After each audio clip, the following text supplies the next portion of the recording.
Funding for the Stoller Report is made possible by a grant from the First American Title Insurance Company of New York. The First American Corporation is the nation's leading diversified provider of business information products and services that impact the major events of people's lives.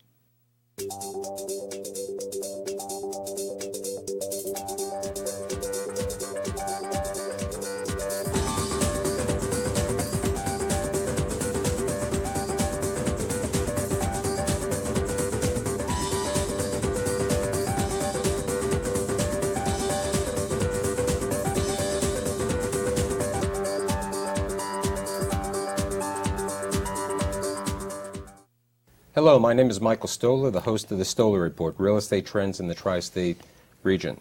The topic of today's show is the state of the residential market in the region, industry leaders' perspective. My guests include Joseph Mournian, President and CEO of the Mournian Organization, Joel Seiden, co-founder and managing partner of Stonehenge Partners, Inc., David Barry, President of the Applied Development Companies, Shia Baumel-Green, President of the AI Baumel-Green Development Company. Andre Colleen, First Vice President of Investments of PSP Investments of Montreal, Canada. So we have someone from out of America. And last but definitely not least, Jamie Lefrak, Managing Partner of the Lefrak Organization. Today, in the market, you walk around Manhattan, you walk around Jersey, you walk around anywhere, you see all these construction, you see all these new residential buildings. You don't see that much office buildings being built, but you see a lot of these residential buildings.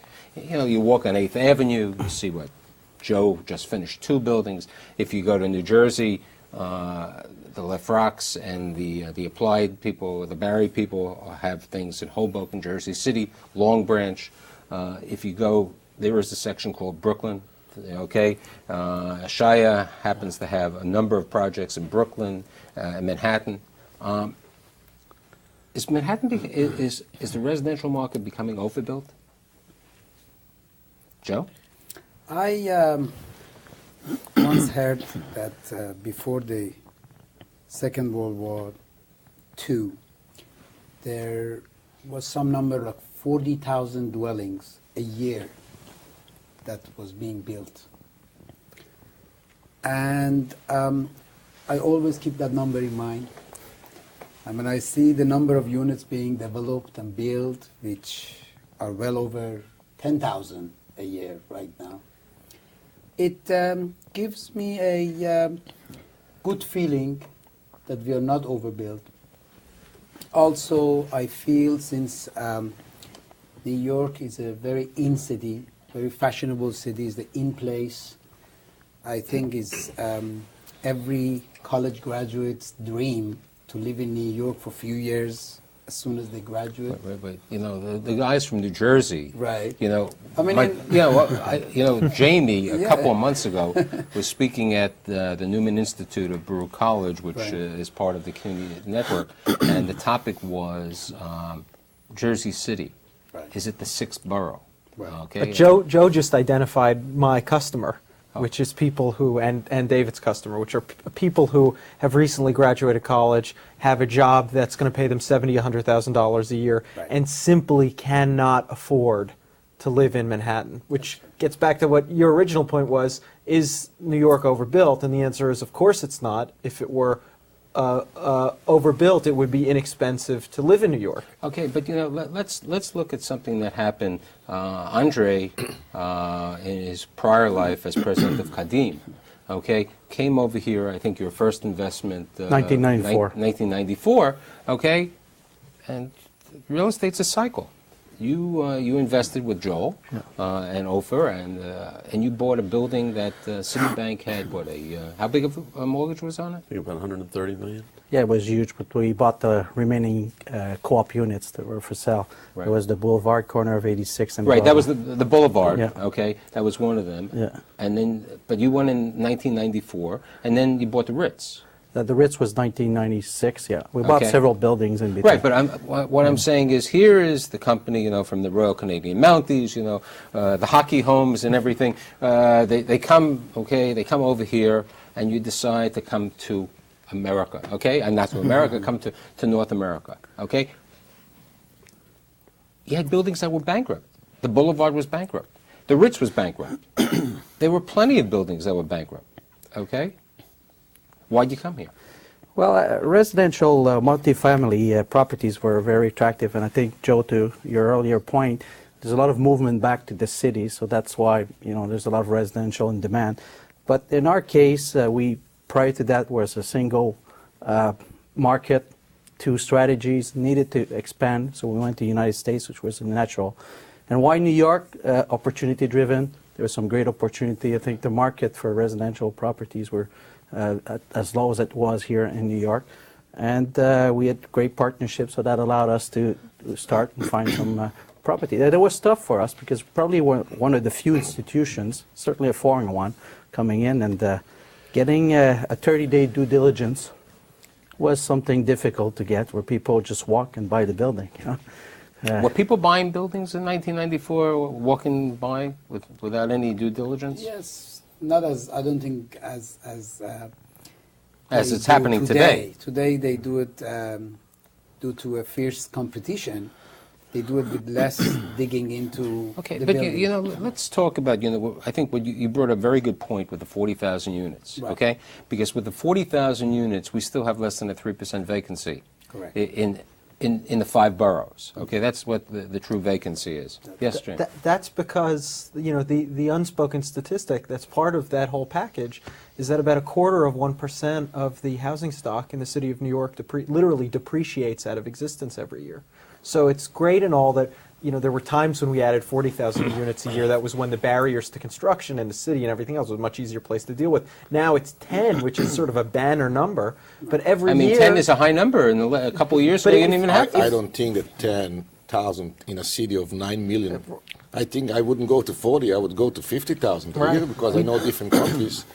They have only 7 million, and they're building 50,000 units a year. We lose 10,000 units a year. That's the Where do we lose them? They catch get fire, destroyed? the buildings get burned down. I they mean, get condemned, in the 80s, there was no question. I mean, I did a show a number of months ago, and I had people north of 96th Street, and I had somebody from Carver Bank, the president, and also Debbie Wright, who was with Carver, and she said when she was with the Empowerment Zone, and Naomi Baer, who was with Fannie Mae, she said she couldn't get a loan in the area because there were no comps, there were no comparable numbers, okay? Then there were burnouts. I mean, when would you? Maybe okay? we're not burning Alphabet the City. building. You went into Alphabet City, okay? You went into Alphabet City. People wouldn't go into Harlem, okay? I give my story of Harlem is a personal thing. I teach, and I'm on the board of a college on 124th Street in Park Avenue. And when I started to teach and got on the board, I asked them to have the van pick me up. Okay? I said, it was 7, 8 years ago. I said, okay. About a year, 2 years later, I said, no, I'll take the subway. Now when I go up to 125th Street and Park Avenue, they're hopefully building 125th Street, they have the MAC store, okay, one of the best cosmetics. Everything is hot because New York is an island. Okay, Manhattan is an island. You have X number of square feet that you can build on. They didn't build for the 15 years before that. We have to catch up. And I think now it became people want larger. That's what you're building. doing in Brooklyn. I mean, Yes, you take Brooklyn. If you're building right now in what we call Dumbo. Okay, the acronym for Down Under the Manhattan Bridge Overpass. Okay, you haven't built there. You like Lower Manhattan. I love it though. It's beautiful. Okay, Beautiful Dumbo is area. beautiful. Okay, and as Alan Suna said on the show a couple of months ago, he loves the chocolate store over there. So you're in Dumbo, and then you went on Pacific Street, okay, where the Daily News building was. And as you said prior to our starting the show, you bought that for $25 a foot. Per square foot, correct. $25 per square foot. For my viewing audience, that means that's what a developable foot was, right? To build. Okay, I just want to get some comparables of what's happening in the world today. Joe, when you built the building on the Mark, which is a beautiful building on 54th Street where the former parking lot was, what was the development price about per foot?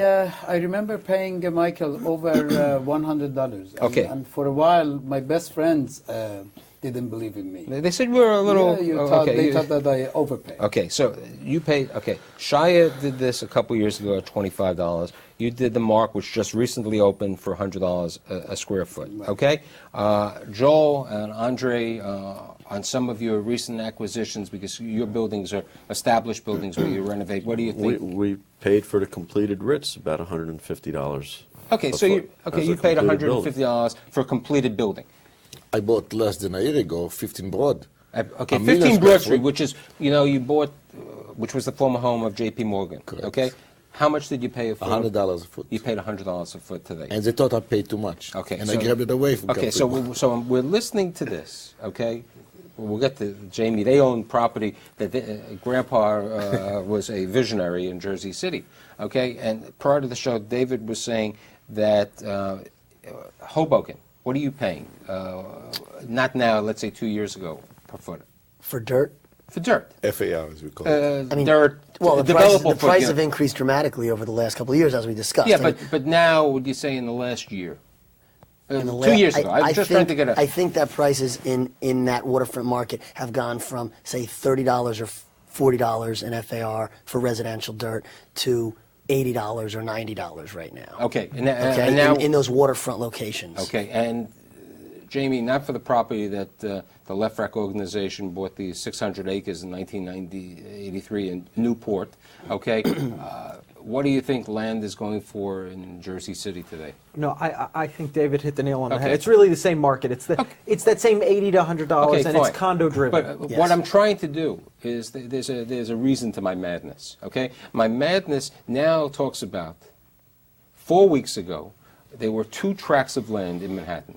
Okay, one was the Mayflower called the Mayflower Hotel, a great location on Central Park West and 62nd, 63rd Street. Right in front of it, everybody always wondered, what was this mound of dirt? I mean, as David would say, what was this mound of dirt? And after years and years and years that people were doing it, Goldman, with the Zeckendorfs, the third generation of the Zeckendorf family, who had done very well at 515 Park Avenue, probably one of the highest sales per square foot. They went to contract. It hasn't closed yet. Their contract price was a mere $410 million. For our audience and for everyone sitting here, $410 million equivalates to $690 a foot. 690? Joe said his investors thought he was a little crazy at 100. Shia said his investors, said he was a little crazy. $690. Too much money looking for real estate. That's absurd. That's it. There's That's too totally much money. Too much okay? money looking But for I'll give you another example. Joel, I think you're aware, the property on 823 Park Avenue. Right. Okay? 823 is a 12-story apartment house, basically 50,000 square feet of available spaces after you take out. The building was sold, went to contract 3 weeks ago, for how much? 60-something. $60 million. $1,200 a square foot. Okay? Now, But look at the location.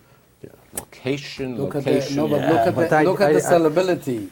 Wait a Most second. desirable- Wait a location second. has But something you to know do. what? Here, we were talking prior to the show. Okay, Andre is an investor. Okay, he has a fiduciary responsibility. Okay, with Kadim you had it, and now you even have it more, because if you don't, the Royal Canadian Mounties and the police force, who you basically you represent the pension plans of the public service employees. Yep. Okay, he's an investor. Shia has investors from around the world, but since it's public knowledge, one of your largest investors is a company out of Israel called African Israel. Okay, Joel has. He's one of your investors, and you have investors from other places. Your investors, as you said prior to the show, David, are insurance companies, okay, pension plans, okay. Are the prices crazy? I think, Michael, we need to separate First of all, this region from the rest of the country. We're only taking because this I think region. Manhattan and its immediate And I will suburbs disagree later are on. extremely Disagree unique. now. The idea of the show is we have to disagree now. It's too quiet. One, I think we live in a little bit of a unique bubble in this region of demand, because one of the comments is, the whole baby boomers and demographics. The children of those baby boomers and demographics are now at the age, as Joe's children, my children, they're graduating, and they all, as he said, want to be in New York, as do all their friends. And there's a lot of synergy amongst all the young people today. This is where the brain power is. This is where a lot of Joe, real things estate are went happening. all over, from Arkansas to Florida, wherever you thought you can Absolutely. buy anything what you bought 2 years ago.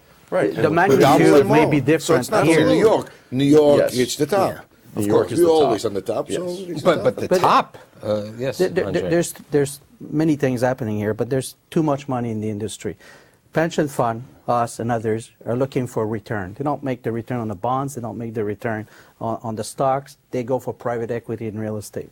Banks are stuck with money. They're over-banking the system. You could get 100% financing here, which is a problem. And then you have all sorts of other investors getting in from foreign countries. We see a lot. You have Israelis. We see Israelis in Canada and elsewhere around the world. But they're Germans who are looking. They're tired of making 3% in their own country. And there's They safety wanna in make- America. Don't forget, there's safety in America. In today's chaos, there's safety in America.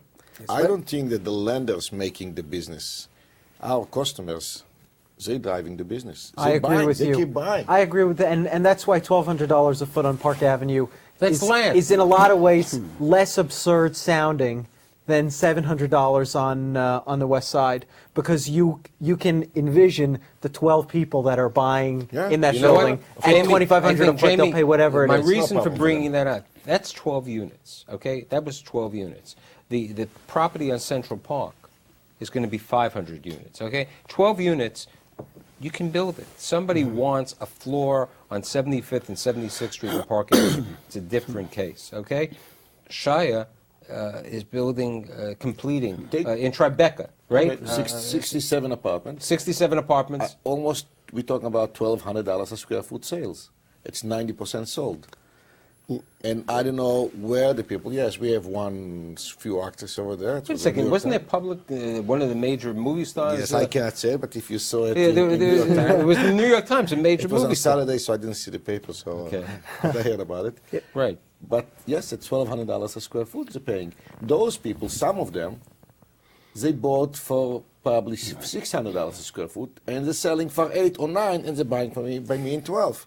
If you go back to the Daily News building, then I sold for $350 a square foot, and we made But it cost you $25 a foot for the land? $25 a Good square business. foot. It's very good business. But everybody, we have over there over 100 customers that bought apartment. Many of them sold, at least they made each one $200,000 for their apartment On resale. on resale. Okay, and they resell. was it And big- they moved- what Yeah, was but it big- why is this happening? It's because banks are lending to those Yes, people right. at very cheap prices that you could borrow. They believe, I- believe the developer's story. Yeah. That's the that's banks that's to the bottom developer, line. but also I mean, to those So who You buy started- the home. I take my words back. Yes, with your help. It's the customers. with No, the he's the lenders. pension. No, I don't, He's the I money don't guy. do this. The others. Huh? You started out asking the question, you started focusing on demand and production, and is 10,000 units too much? Is there overproduction? I don't think that's really the question right now. I mean, I think everyone in this room agrees that the market can handle that kind of production. The barriers to entry are high enough. I think the question is too much capital chasing the real estate that's available today, and is that going to result at some point in time where that capital makes a different decision? Because when that capital starts to go in another direction towards high tech or towards something else, obviously that's going to have a major impact on real estate prices. Jamie, yes, Joe. One of the reasons that we happen to love the rental business, as many of the people here do, is because as the prices of these condos go up, and if people start to get priced out of the market, where will they go? They'll come back to the rental business. There'll always be this rental business, which fluctuates up and down with the cost of money and the cost of condos. But bottom line, it's an extremely secure business, especially in this area with the cost of, the supply-demand And restraints. another nice thing about the rental business is you have another opportunity, another day to make up that dollar, right? I mean, the condo business, you hit it once, you miss it, you lost. Rental, office buildings, income producing, it's obviously a much different analysis. In rental, you cannot make a mistake. In condo, if you find out in the middle of the project you made a mistake, there is basically not much of a way to go backwards. Right. In rental, even if you made the mistake, your mistakes are corrected as the time goes. If you're not in a big rush, 1 year, 3 year, 5 year, and definitely you. So you can make it back. Well, and, For and sure. particularly For sure. if you've managed your leverage correctly so that you Yes. can take some sort of setback, you can make it up in later years. If that with that same analysis with condos, you often don't have that opportunity. It's a one-time situation, and if it's location, location, location, maybe it should be location, location, timing. It's a location, product, and timing. I mean, that's always the real. Location is only when it's timing. Right. When timing is not time, absolute location. Right. So, But Particularly for condos. Michael, the location has been around this saying. We're going to get to a location yes, that many of you are in. But I want to also mention that today, I think, is more financing. So there's more money out there. I think so. Clearly, I good think point. location today, especially in the city, you mentioned 125th Street and all the way down to downtown, where many of us are involved. There is no bad location, generally speaking, and the driving force is the financing, is the people that get involved, they get the job done. That's why people with money are not active buying right now, because they don't borrow. And if they don't borrow, they are... But who's paying? But wait, I mean, Shia just said in Tribeca, he's selling units for $1,200 a foot. He's building at the landmark 225 Lafayette that I call, it's called 60 Spring Street. They're selling at similar prices, okay? 1,000 to 1,000, okay? To It's a me- special building. Okay, no, but to me, that's... Who's buying that? Is it as Jamie said, is it the person making $100,000 It's the a year? financing. It's the No, people no. that take No, the no, no, monthly no, no, no, no. rental, they take the monthly maintenance, and they say, okay, between my mortgage and between my monthly maintenance, And the tax between me deduction, and my tax wife, Deduction and everything. with tax deduction, we can afford this. And it Joe, comes to I a know- historical 30% of your income. No, I that's know what it's some- supposed to be. That's Supposed what we, to be. That's what we discussed before the But show. those We people- said, and I want this. You know, you say you have the friends or the individuals who are going to Hoboken, Jersey City, Lower Manhattan, okay, and they're earning $75,000. Let's follow the stream. That's not a buyer. That's not No, right. but let's talk about renting. That's hard Okay, renter. okay, a 75 under the HUD rules. Okay, the HUD regulation of what affordable housing is. You're supposed to spend 30% Up to. 30% of your income for an apartment. So 30% of $75,000 is what? It's 20 something. 22,000, say $1,900 a month. No, it's 2250. It's $2,250. It's $2,250. A year. A year. So it's like- $2,250. Okay, a year. Okay, comes out to $1,950 a month. 1700. I don't think most young professionals, by the way, will go up to 30% of their gross income. You know, and that is I think the HUD, some of them that are is the HUD spending more. standard. Yes, they do. No, I don't I think think so, that no. they're saving. I think I don't David, think I so. don't for know. all. I don't No, think so. I think the city people, they're spending more than 30%. On a rental? They're spending 50% maybe It's different. on rental, because they're saving the transportation for one.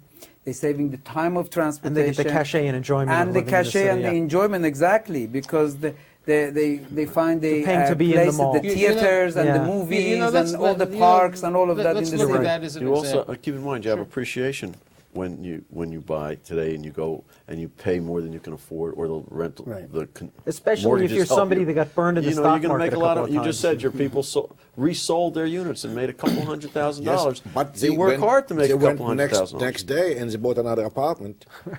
Not for $200,000, so basically- for $400,000 more. Right. So they, rich so people. they, Right? so These the, people were also, rich. so the They money that traded they to had, apartments. they They're don't rich. have anymore. No. They In a way, invested in a new property. correct from one side, but those mass people are pushing the people that buying for $700 and $800 per square foot.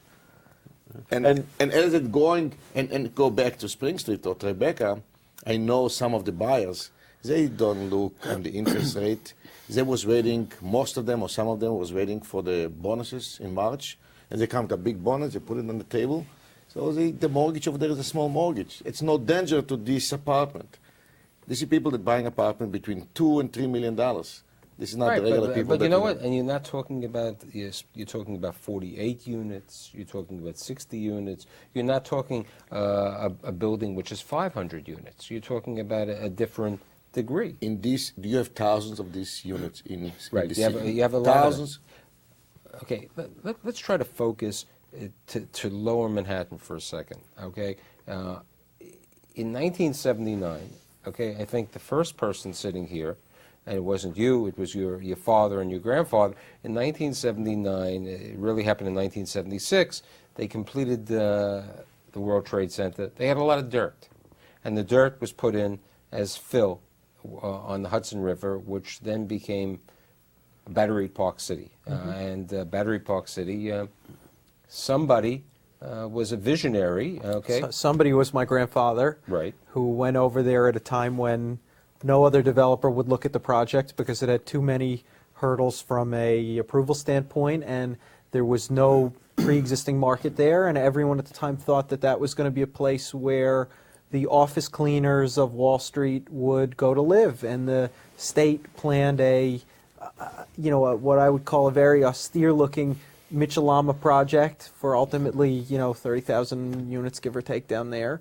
And they couldn't attract any developers to do it. And my grandfather at the time went in 1978, and he started building 1,800 apartments down there. Right, in 2 towers. In 6 buildings, 3 towers, and three low-rise. Okay, so there are 1,800 units down there, okay?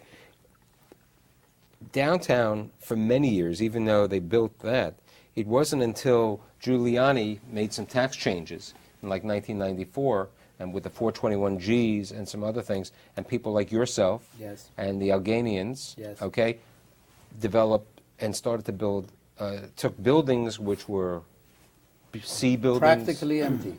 Practically Empty office buildings that had 15, 20, 25% occupancy, and they gave it away. And the reason, now that I think back, when we bought the first few buildings downtown, was basically You bought them probably at $20 a foot or even less. 15, 10, $12 a foot. We bought it because we thought it could really not get worse than this. The windows and the elevators might worth more than these. And we bought 30 and 40-story buildings, and we converted them. And I still think Giuliani's revitalization plan of downtown is probably one of the best things ever that has happened to downtown, next to a Liberty Bond program.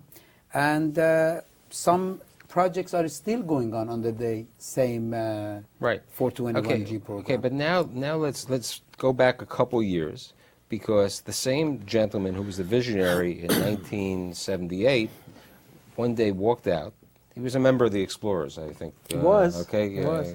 He went out and he looked across and he said, "I'm looking at this view called Jersey City, which had high unemployment, low socioeconomic category, and rotted piers." And every mayor had Beautiful gone. view. Every mayor had gone to jail for the last 50 years. Every single one. Right, with and Atticus then or- Sam Lefrock said, "I'm going to buy 600 acres," and the reason it's called Newport was because he said this is a new port, and he put the combination together in Newport, and I think, as one of my guests a couple of months ago said to me, the biggest problem that New York did is that we weren't ready in the commercial market to give the incentives that Jersey did. Okay, It's not true. It's not true. Oh, really? New Jersey won, give or take 10 million square feet of office business from downtown Manhattan from 1994, 93, up until the year 2000 when the economy started to sour, primarily because of the ability in Jersey City to deliver a certain type of office building that cannot be created within the confines of Big floor Manhattan. plates. Big floor plates. Big floor plates. But Metro Park super had high big floor tech, plates. But Metro Park is not on a subway system. No. It's still the same pool of people. Metro Tech Oh, Metro Tech. Metro Tech was done in 1986 under the same premise. All right, but now you. He got everything for free over there. Yeah, he Because paid of zero. $1 But it at that cost. no, but now Couch you're not furniture, comparing apples to apples. Now it's apples to oranges. Okay. If you're saying it's Lower Manhattan, which frankly has a much better incentive package from the government than Jersey City in terms Today. of tax abatements, and in 1995. A Jersey City tax abatement compared to a New York tax abatement is so staggeringly different. In New York, you don't pay any taxes for the first 10 years. But then why is your rent cheaper? Well, because And what's the reason? my construction costs are much lower, Yes, right? My land costs are much lower. yes. The amount of He time said his that it land takes cost me was to next to build, nothing. He said his land cost was much $10 faster. a foot.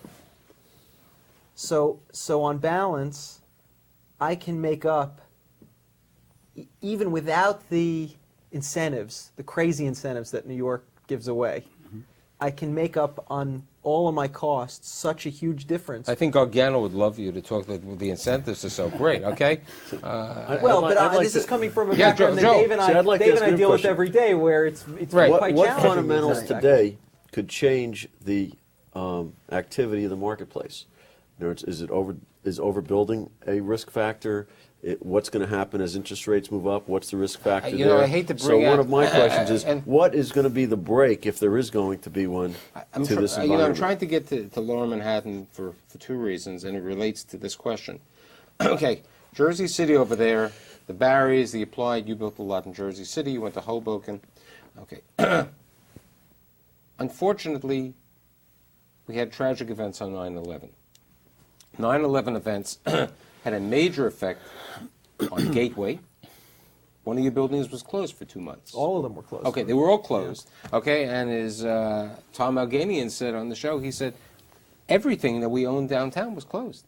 Okay, we had 100% vacancy, for a short time, and then for a period of time, in the better zone, you gave 20% reductions. It was written in the paper that everybody was giving. You probably Yes, we did. Everybody gave to get the tenants to come back, because I still remember a New York Post editorial saying people are fleeing downtown like leaving the Titanic. Yes. Okay, that was the headline. With their suitcases in Right, their hand. right, and people wanted to be out there. They had bad memories and everything.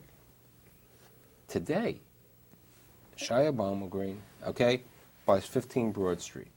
Okay, he's building how many units? 350. 350 condo units. You're on Leonard Street, which is downtown, okay? Joe Monian. Downtown Athletic Okay, Club. Downtown Athletic Club, okay? 1 West Street, okay? All these other properties, okay? It's heaven. It's beautiful. It's another city within a city that delivers calm, comfort, great views comparing to Midtown, because it narrows down by southern part of Manhattan, and the views are spectacular. And it is for the people that come from the outside, that they really want to live in the city, but they are concerned about the hustle and bustle of Times Square. And I love Times Square. Is it not only the hustle and bustle? Isn't it also the low-cost alternative? No, the rents are not. The rents are. I would say, about 5 years ago, Michael, the rents were 20% different. Today, if you build the same building, the same apartment, I would say the rent could be within 5%. Okay.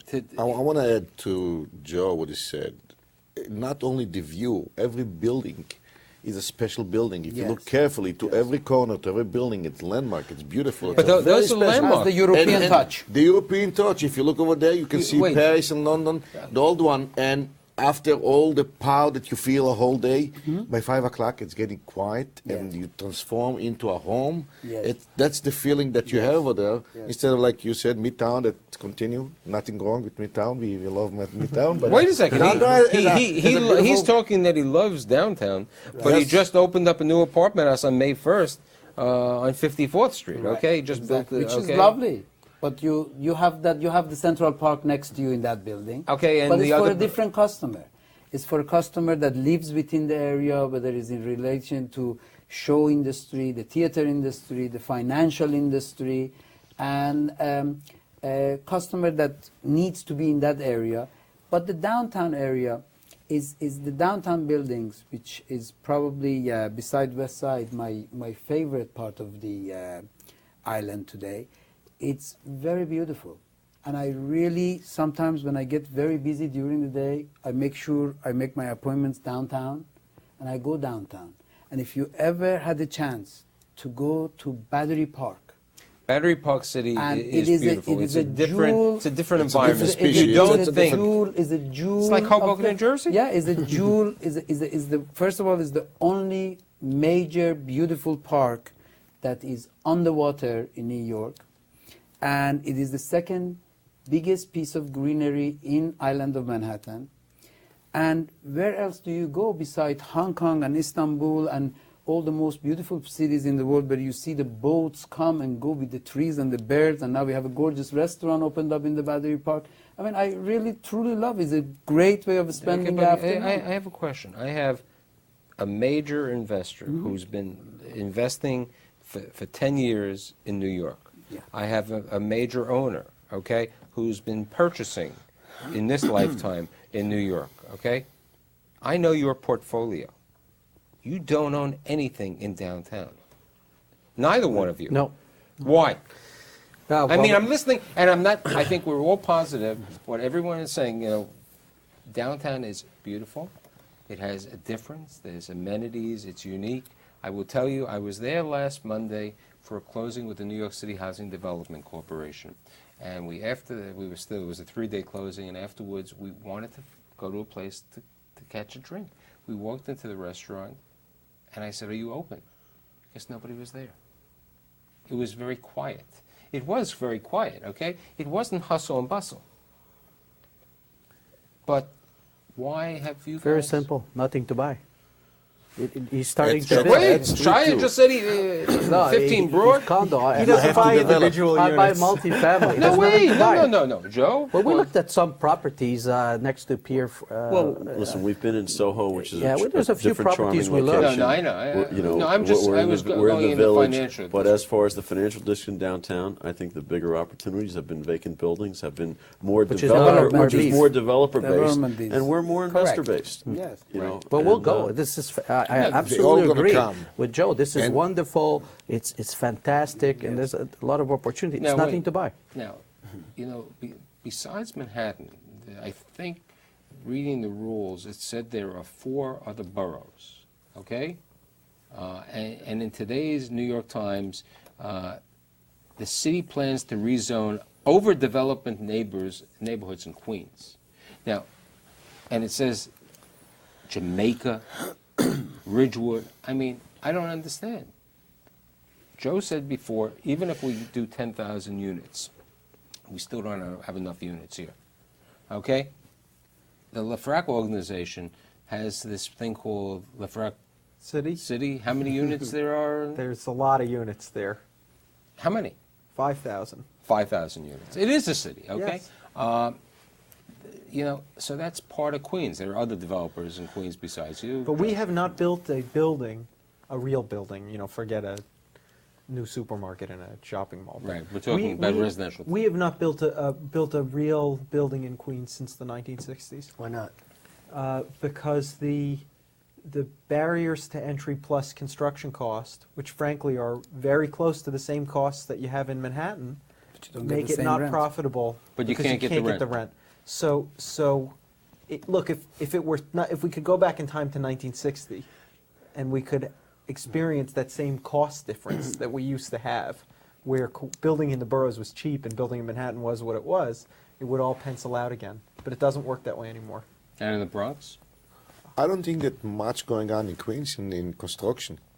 Nothing. And we have Jamaica. There's some things happening. Relative to the airport and There's the- a Kew Garden situation. There's a development the McDermott organization Yes. is building on the the former Union. site With of the the Union. Union and the former site of Toro College. Michael, Nassau County is starting in the residential. Nassau County is very, very busy. Right, Avalon Bay, who's Avalon building. Bay, all the major REITs are building in Nassau County.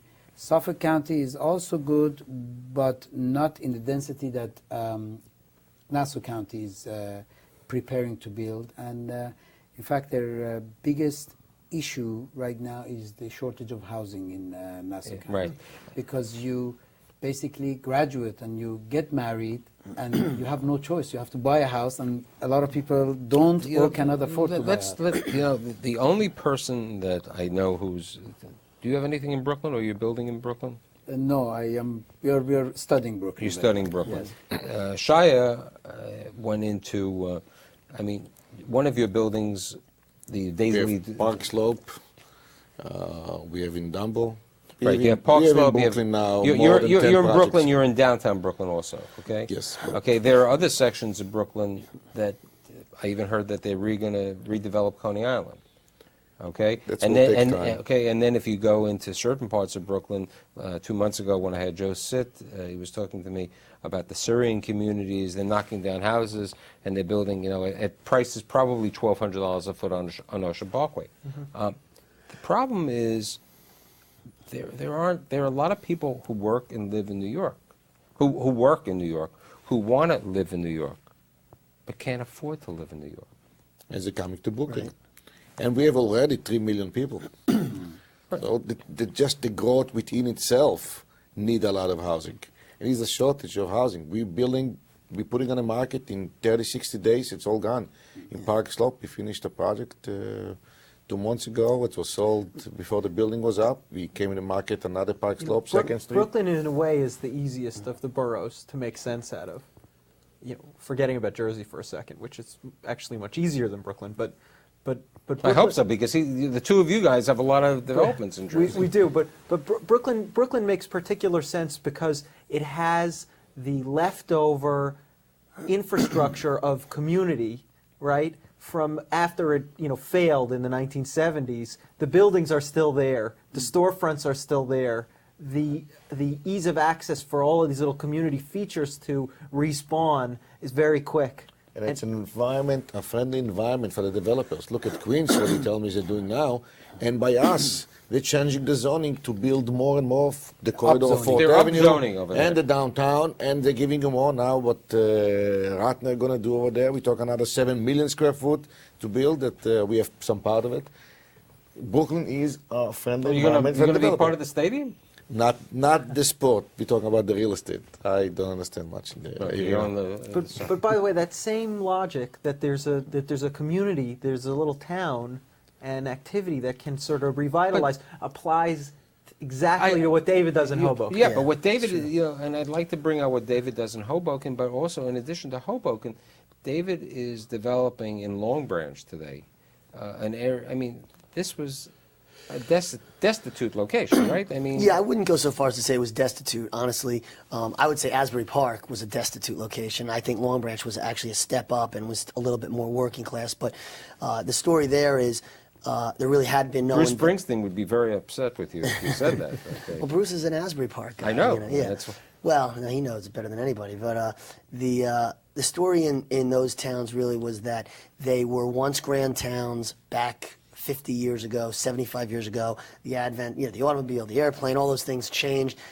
When the Jersey Shore developed, the areas that hadn't had development is where the new houses went, and those older urbanized areas got ignored. And again, to me, it's a period of time you're looking at. The revitalization of a Long Branch or an Asbury Park is a certainty as far as I'm concerned. It's too valuable. It's within an hour of New You're York City. building right now. What in Long Branch? In Long Branch, right now we have several projects, but under construction we have 420 apartments, over 100,000 feet of entertainment, retail, restaurants, spas, things like that. Right on the beach, boardwalk, beach club, cabanas, all that kind of thing, and then about approximately 300 townhomes and condominiums on a separate site, about a few hundred yards from there. And let's talk a little bit about Hoboken. Hoboken, besides the home of Frank Sinatra, I mean... Right. Well, Jamie just hit it on the head. I think Hoboken, like Brooklyn, has that certain historical element to it that that you Let's could make a not, neighborhood. you can't recreate that no matter how many billions of dollars you throw. You don't have the craftsmen around, the artisans around, all the materials around. And so Hoboken, like my impression of Brooklyn, I'm not as familiar with the boroughs as you guys are, but That's why we brought you over the river. That's what it has a great scale. It has a great feel. It's got those bakeries, those corner bars, those bistros. Jersey City is a little bit of a different story, particularly the waterfront, because it was so industrial. And so as we recreate it, it's bigger blocks, bigger projects. Hoboken's got a little bit more grassroots. Okay, yeah. but you know, both Jersey City and Hoboken have a problem, okay? And the problem, I think, was partially rectified by the Left Rack organization when people... What's the problem? Schools. They did not have good schools. That's true. And what that's a valid point. what your family and the organization tell our audience what you did. You we decided went that ahead and built our own school. you built your own. You know, But he's got the scale to do that. Right, and New York has the same problems, and Hoboken has the same problems. Believe me, the public schools in the 5 boroughs are not thrilling in 99% of cases. They're going to be trouble. Great university, great city university. Great, right. Wonderful higher education, but for the youngsters, and we're talking about K through 8, which is really the key. So you built a school for the. We built a wonderful private school. The school has 100% success rate in getting their 8th graders into their first choice secondary school, and the cost structure that we created. And you built them the school for we free. built them the school for free, and they subsidize the tuition to our rental residents to the point that it's like $5,000 a year. That's now. So in they New York, they get the gain of a $25,000 or a $30,000 education that they would have to pay in New York.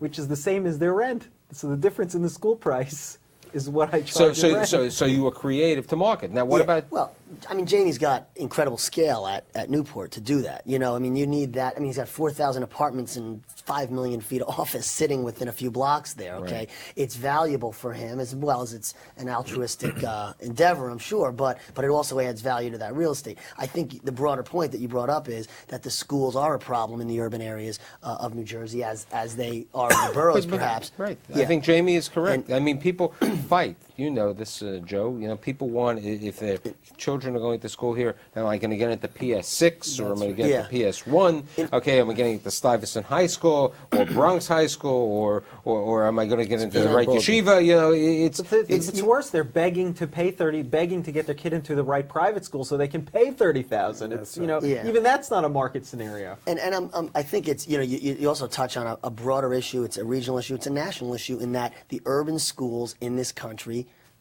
are lacking, right? The suburban schools are better than the urban schools. And so when you take this smart growth and let's stop cutting up the farms, and this is obviously a major issue in New Jersey right now, sustainable development, it becomes very difficult to move beyond the young professionals and the empty nesters and get those true families and true revitalization in New Jersey cities without attacking that school problem, which is virtually impossible to attack. I think that's a good question that the audience would like to understand. What would you say, I mean, how many units do you have in Hoboken and Jersey City? Probably 3,500. 3,500. And you?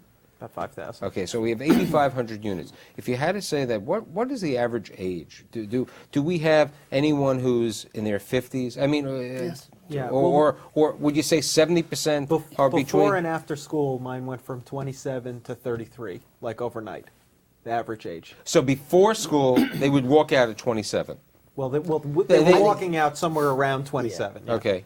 Yeah, I mean, there's no question about it. People, I mean, I live in Hoboken as well as do a lot of business there, and people want to stay there. They love that town. There's a lot of it's safe. It's great. It's got a lot. Do your kids go to public school? No, my kids go to private school. Okay. Okay, and I think that it's a great town, but that school thing, when you're not making enough money, where it's affordable. It's not affordable. You understand what I'm saying? No, it pulls you out to the suburbs. I think you put the 45-minute commute in so that your kids can go to a decent school system and you can afford it. But I think on the question of affordable, which when you're talking about residential and you only have 58 minutes, this is a couple of hours. Right, okay, it is. You get to this big question. Joe built the building, okay, and people say one of our co-hosts who's been on not me, he's been on CUNY for a number of years. He's a professor at Baruch. One day I walked in and he said, "There's no affordable housing. Teachers can't live here," okay? And then they really can't. Now, Joe build, okay, and you do, on the Liberty bonds. Okay, the Liberty bonds said that with Liberty bonds, 5%, okay, 5% was supposed to be affordable housing. But they had a little nuance in the Liberty bonds there. It was a higher amount for the average median income. Right. Okay? So that was up to $90,000. Okay? Your property, the two that you recently completed, the Ritz, the 47th Street property and the Mark, you did as an 80-20. Okay? 20% was supposed to be used for medium income. medium income. 60% of the bonds? It's in two levels. Okay, so 40 and 60% Correct. of the average median income, which Correct. means about 33,000 to 40,000, depending on the situation. Okay, and It's those wonderful. people. You know all the details, Mike. It's very good. And then you have the inclusionaries, Next right? time if I have questions, I'll come to you. Okay. He was a London. Okay, so you know. No, but we did the Liberty Bond. We did the first project downtown. Right. In terms of Did you do that with New York City? HDC. Okay. Yes, with New York City. Which is And we tell the audience we- because this is really kills the point of affordable housing. And at that time when we did it, it was so early in the time of issuing the bonds, and we did 398 apartments in a building that is wonderful now. It's called 90W, and in this they didn't even have the 95 and 5% for Because the medium of the, income, of the, because of that the, didn't of come the, to bi- play of the yet. billion for in Liberty bonds that were provided residential. for residential, 700 million went from New York State Housing Finance, Yes. which is the 5%, Yes. and 700 went to New York City HDC. And we closed okay? the And first on the HDC, the rule was you don't have to. You don't Just have to. pay the 3 points. And we did. Okay, you pay 3 points on the financing, and you can get market rate. That's you right. don't have to worry And we did. about, and you can get market rate for And we 100% as opposed to the other deal for 5%. And you know where those 3% were? They put them up in certain parts of the Bronx, where I was last week for a closing, the closing, and of What's those, wrong with that? nothing. But great. it's not providing enough. But That's thi- what but it not is. enough. This It's is never not. enough. This is. It's like off topic though from the trouble of affordable housing. Which, listen, if you said all the 10,000 new units this year were affordable, right? Still not It's enough. still meaningless. Sure. But the problem issue is, here is out of the 10,000 new units, No, it's a if supply there's and maybe demand. 300, maybe there's only 500 of, new units of affordable. No, the city needs 100,000 new housing units of any type immediately to create more supply, which will bring price down. But Yep.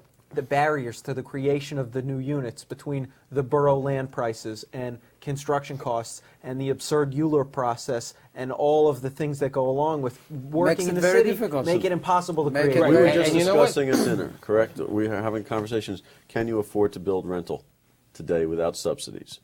And why are the condos being built? Right. It's because between the land cost and the construction cost, you're building can't condos, build. and if things continue, pretty soon you'll have to just be building timeshare, or you'll have to be building hotel, because condos won't be affordable. That's right. So we're not getting any more rentals being built. So where do Conventionally. people who, the working class people, where do they live? Okay, some of them live in Queens if they can get into a building. Now I know that Andre, with Kadim, you sat on the board of Peridium, and Peridium has been in a quiet manner, but a public manner, bought about 8 to 10,000 units in Queens, north of 96th Street. They bought nothing in the center over here. Too expensive. Too expensive. Yeah. And they said, I'll go into the area, I'll worry about the stabilization, I'll try to get it over the $2,000. And they've been successful in their... Doing very well doing that. Well, I had a comment though, and bring the global perspective. The problem about building rentals is the same thing everywhere around the world. Yes. Major cities all have the same problem. Affordable housing, rental, you can't do. It's not economic right now to do it, and it's a problem everywhere. Right, but I think what Jamie brought out, okay, and he brought it out when he spoke for the Newman Institute, and what David said, is that the barrier to build in the 5 boroughs could kill you. I mean, it's not user-friendly. We'll put it in that manner. It's not a user-friendly situation. Subsidies? If there weren't subsidies, you couldn't build, okay? You built these apartments. Liberty bonds. One thing I'd like to mention, and that is we have $6.4 billion worth of commercial Liberty bonds. And for most of it, or half of it, there is no takers. Right. And those Liberty bonds are sitting, and I think with the projects that are being built and developed downtown Manhattan, we have a very, very beautiful downtown being created. It's going to be a very beautiful city downtown. And to release some of those additional non-used commercial Liberty bonds and let them be used for residential which to is what bring Jamie people and what and everyone is saying. jobs and development. Retail. I think at the same time it solves some of what Jamie said, which we have some number like 100 or 200,000 unit problem. Now, part of those Liberty bonds have been utilized in Brooklyn, okay, back in New York. One project, okay. Yes. Part of them have been given to Barry Diller on the west side, Right. okay. And some has been given on 42nd and 6th Avenue. Yes, to Mr. Durst, you know, for Bank of America, okay. Right. You know. I didn't know that counted as downtown, but I can. Well, okay. It's, Wait I a guess second. Now the it's real in the map question is, somewhere. you know, there's still probably, you know, there's 7 World Trade Center. They used a couple of them. Yes. Okay, but you know, But there's still there is a lot. But, yeah, Mr. Ratner. Right. Okay, maybe near your area and could utilize it for a stadium. Yes.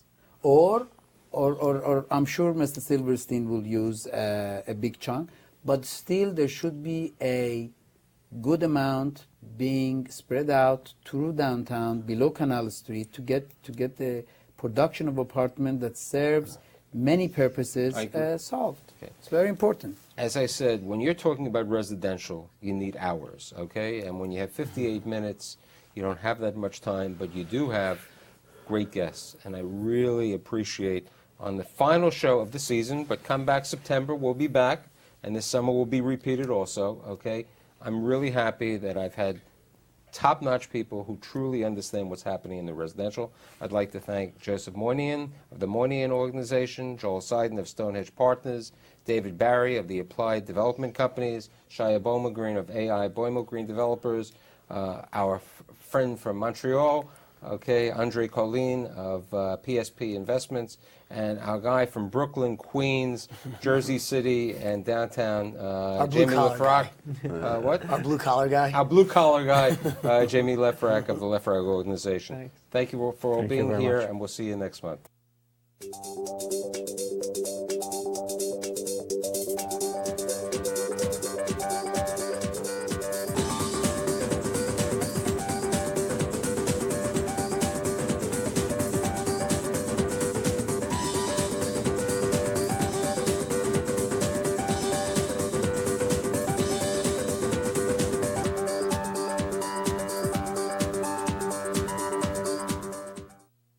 Funding for the Stoller Report is made possible by a grant from the First American Title Insurance Company of New York.